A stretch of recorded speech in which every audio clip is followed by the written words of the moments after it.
მე მინდა მივმართო ქართული ოცნების მომხრეებს, უფრო სწორად იმ ხალხს, ვინც 2012 წელს აირჩია ქართული ოცნება.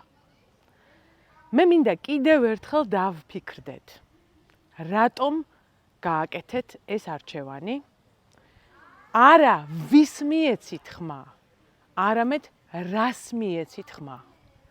რა ფასეულობების გამო გადავწყვიტეთ ხელისუფლების ცვლილება და რა შეგვჭა დღეს ამ ფასეულობებიდან.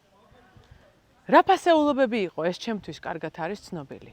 ეს იყო სამართლიანობა და სამართლიანობის აღდგენა.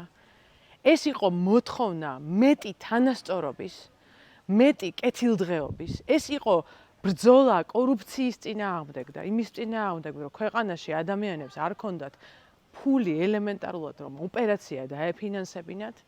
ეს იყო ბრძოლა იმისთვის, რომ საქართველო ნამდვილად ყოფილიყო ევროპული სივრცის ნაწილი.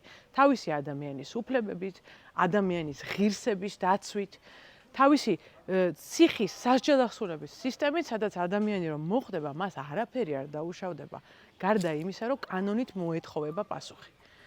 რა შეგვჭა დღეს?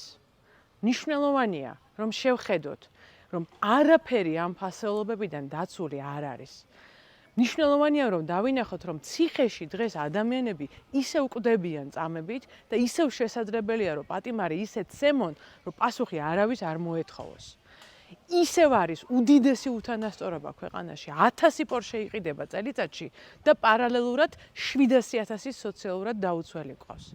და რაც მთავარია, არც ადამიანის უფლებები, არც ადამიანის ღირსება, ის რაც არის ევროპაში მნიშვნელოვანი, არაფერი არ შესრულდა და ჩვენ პერსპექტივაში არაფერი არ გვესახება.